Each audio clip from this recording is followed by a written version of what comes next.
제가 한 달 전에 영상을 하나 올렸잖아요. 이 중에 하나라도 해당된다면 그 관계는 꼭 다시 생각하세요. 근데 그 영상도 내용이 연애를 벗어나서 더 깊은 관계에 대한 얘기를 했었잖아요. 그걸 보면서 제가 들었던 생각이, 사람들이 겉으로 티는 안 내도 결혼에 대해서 생각을 안 할 수는 없나 보다, 생각을 많이 하고 있구나 라는 걸 느끼고, 오늘 준비해온 주제가 뭐냐면은, 연애는 몰라도 결혼은 절대 안 되는 여자에 대해서 준비를 좀 해왔거든요. 그 부분에 대해 몇 가지 말씀을 좀 드리려고 합니다.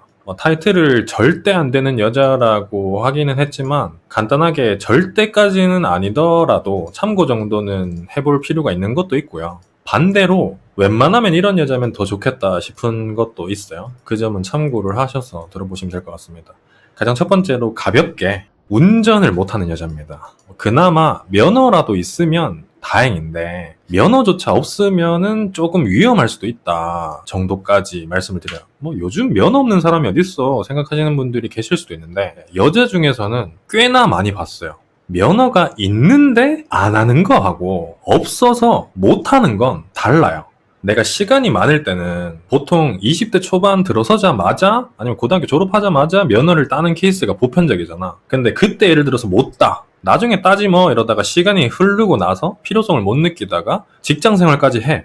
그러다가 뒤늦게 면허 따야겠다 이러면은 내가 바쁘게 살아가고 있는 와중에 면허 따려고 시간을 할애하기가 정말 쉽지가 않아요. 연인 사이에 데이트하거나 이럴 때는 같이 있을 때 항상 이제 내가 운전을 하지만은 결혼을 하고 나서는 그럴 수가 없는 상황들이 굉장히 많이 생겨요. 육아를 분담해야 될 때 혹은 장을 보러 갈 때. 그래서 운전을 못하면은 한 사람이 출근했을 때 나는 아무것도 못하고 가만히 있게 되는 상황까지 초래될 수도 있어. 그렇기 때문에 이런 부분들을 좀 진지하게 생각해 볼 필요가 있겠다 싶어서 첫 번째로 가볍게 넣어놨고, 두 번째가 애교 많은 사람과 결혼을 하는 게 좋다. 애교 많은 여자라고 얘기를 하면은 애교가 많은 게 좋은 건 아니지 않나 라고 이제 반감부터 사는 남성분들이 계실 수도 있는데, 제가 말씀드리는 요지는 그것과는 조금 상반되는 점이 있기 때문에 끝까지 한번 들어주세요.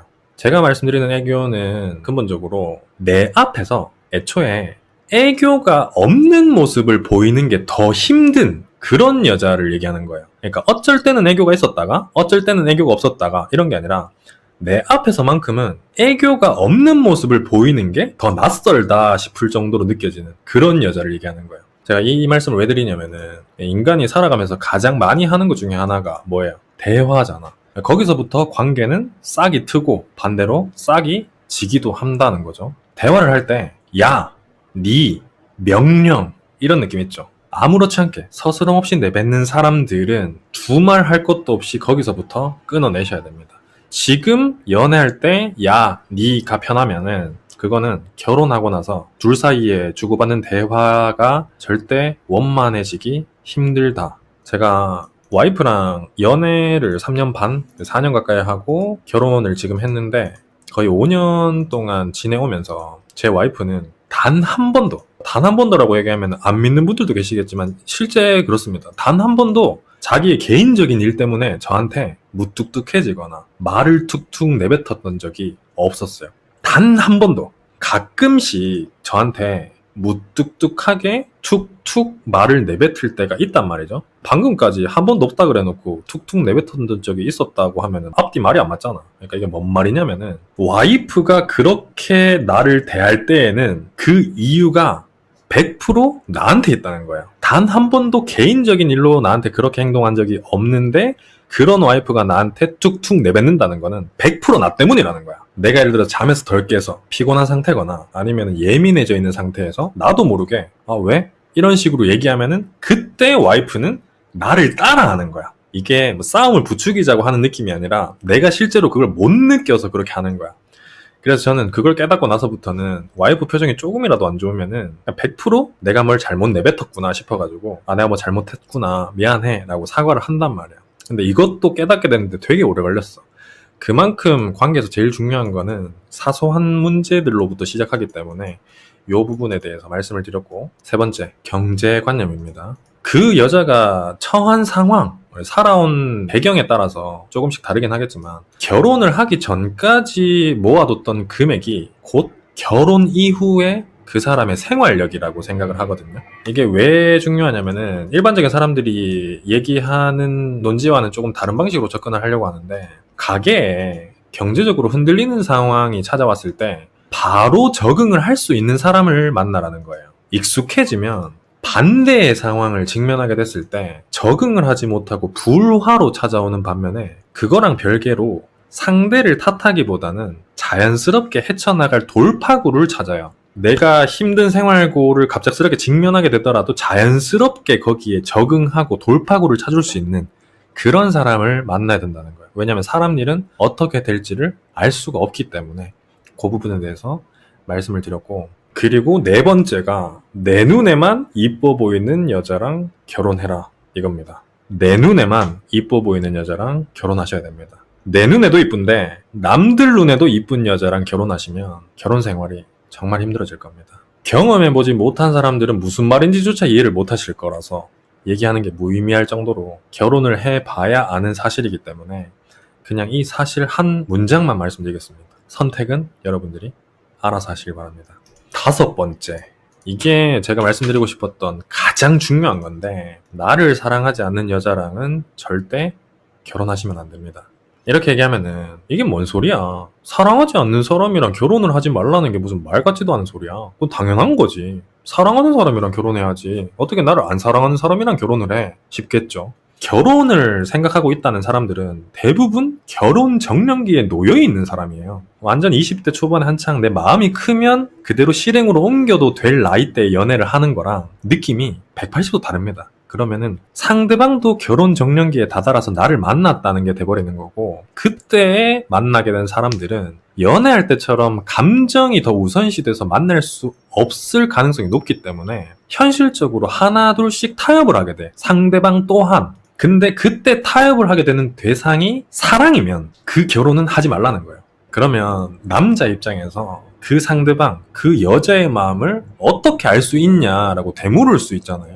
남자들의 직감만으로도 충분히 느낄 수 있을 거다, 이게 답변입니다. 아, 내가 이 사람을 너무 많이 좋아하고 있구나, 이 사람 없으면 못 살겠구나 싶은 생각이 든다.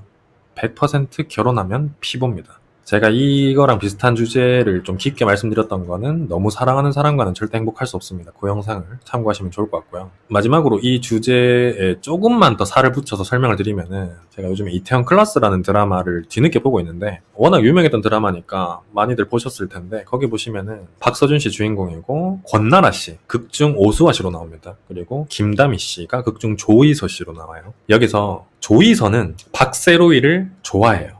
근데 오수아 씨는 박세로이에 대한 마음을 확실하게 뭐다라고 정해두지 않아요.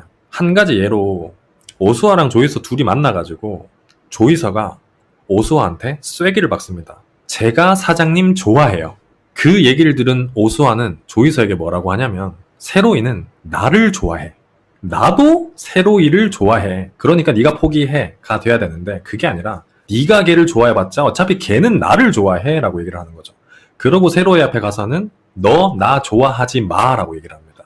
이런 여자는 절대 만나면 안 된다라고 말씀을 드리는 거예요. 결국 결혼은 조이서 같은 여자랑 하시라는 뜻입니다. 이거를 조금 더 이해를 하고 싶으면은, 제가 옛날에 사람 보는 눈이 바뀌는 시기라는 영상에서 어떤 남성분에게 정말 디테일하게 상담을 해줬던 그 영상이 있어요. 내가 이전까지는 정말 내가 좋아했던, 없으면 못 살 것 같은 그런 여자를 만났었는데, 나를 좋다고 하는 여자를 만나다 보니까 사랑받는다는 게 뭔 느낌인지는 알 것 같은데 이게 과연 맞는 건지 모르겠다라고 했을 때, 제가 답변을 뭐라고 했냐면은, 이때까지 그런 사랑을 하다가 당사자분도 뭔가 아니다 싶은 거를 느꼈을 거라고. 그렇기 때문에 지금 본인은 사람 보는 눈이 바뀐 시기에 직면해 있다, 그 얘기를 했어요. 이 영상을 보시는 분들도 내가 너무 빠져 있거나 나를 사랑으로 타협하고 있는 그런 여자와 결혼은 절대 하지 마시라, 마지막으로 가장 중요하게 강조를 드리고 싶었습니다. 그러면 오늘 준비해온 내용은 여기까지 하도록 하고, 유익하게 보셨다면 구독은 늘 그렇듯이 안 해주셔도 되고요. 좋아요만 한 번씩 부탁드리겠습니다. 그리고 기회가 된다면, 아직 준비는 안 했지만 다음번에 연애는 몰라도 결혼은 절대 안 되는 남자 편을 만들어 볼까 싶은데, 괜찮은 아이디어가 있다면 댓글로 많이 남겨주시면 감사드리겠습니다. 그러면 저는 다음에 더 좋은 영상으로 찾아뵙도록 하겠습니다. 시청해주셔서 감사합니다.